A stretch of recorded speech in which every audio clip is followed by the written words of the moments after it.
gudoomiyaha golaha deegaanka ahna duqa degmada Laascaanood mudane Cabdicasiis Xuseen Taarwale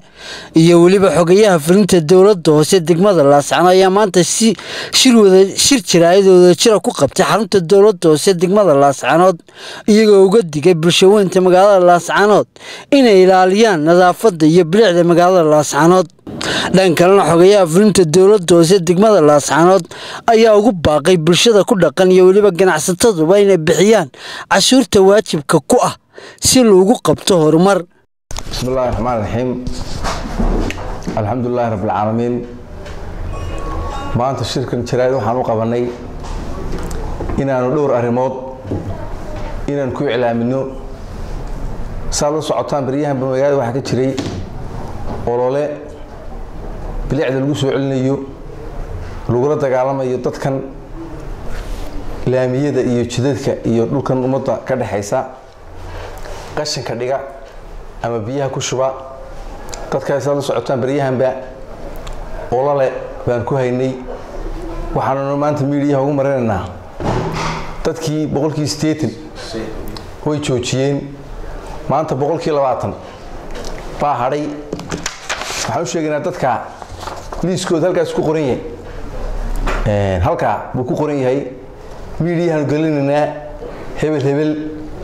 guriga hebelaaye hebel meherada meherada hebelaaye hebel waa inta meelood magaalada ugu nadaafad xun kulli wax soo gaaray waad iska garan kartaa waanu kaaga digaynaa waan ku nasteexaynaynaa waxaan leenahay wariyahow ka waantow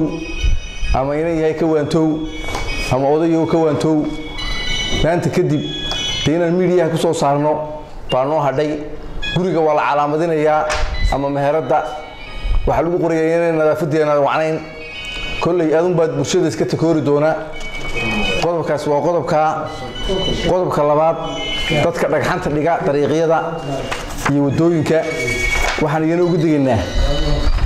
in saan hore u sheegnay maanta inay ka waantoobaan oo ay ka waantoobaan dariiq dambe oo dhagax la dhiga naaloodu qaadan karin lagala wareegayo wixii dhagax dariiqyada lagu arko marka intaas ku soo koobayaa assalaamu calaykum waraxmatullaahi wabarakaatuh. Rahmaan Rahiim. Awalan ilaahay baa mahad leh waxaanu u mahadnaqayaa allaha nimcooyinka kala duwan ina siiyay oo mudan inaynu goor walba ama aynu xusno talaabo kasta aynu qaadano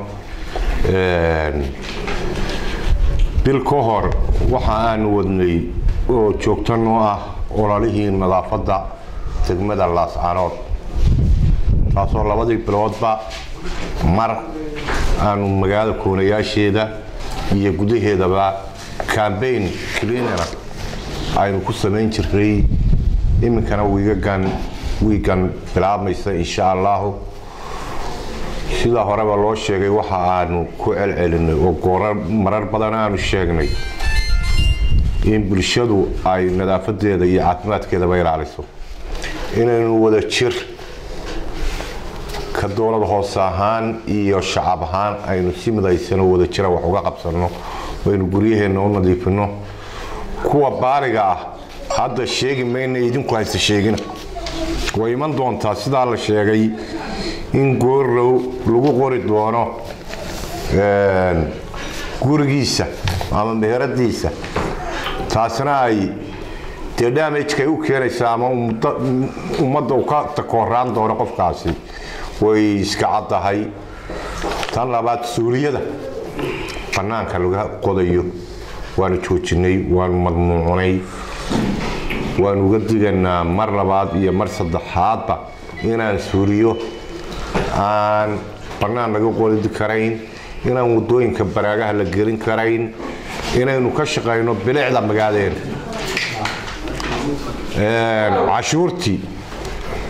cashuurtii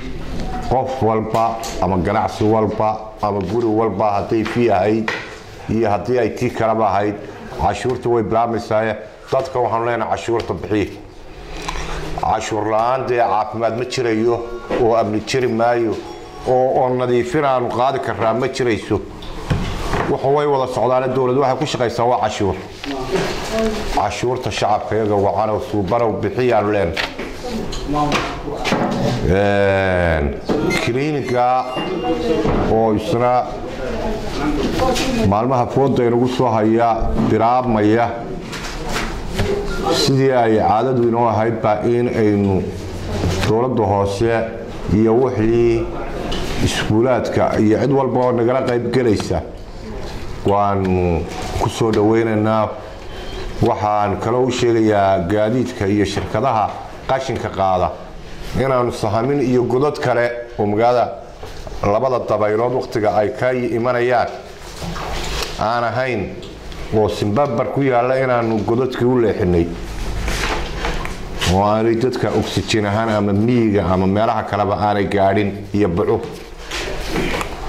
waqtigii roobka soo dhow maadaama waqtiga roobka soo dhow yahayna waa inaynu nadaafadeena ilaalinaa oo aynu meel walba god iyo geed iyo guriba nadiifinaa waxaan sii qadimayaa haddii eebba idmo xugmo roobka inoo doo inaanay booyaduhu hoglaha hore sidaan horeba ugu joojin jiray inaanay soo dari karin oo aanay dhibicda biyaha hoos ordi karin si lagu arko in la ganaaxayo tallaabana aanu ka qaadano booyadii markay aragto meel baa roob ka daa ilaahay ummadda ha wada shubo roobkee bariga galbeedbe inaanay booyaduhu hoos ordin oo biyaha soo dhaamin oo dadka cudur iyo xanuun aanay u horseedin horey noogaga cawdeen waxaan doohay maanta waan ku celinanaa inaanay biyaha hoos yaacin oo aanay soo dhaamin oo aanay dadka sumayn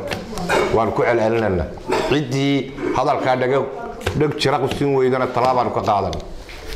وبرخد عمر أحمد والبانت قرن كجمهورية الصوماليلان لا سعنات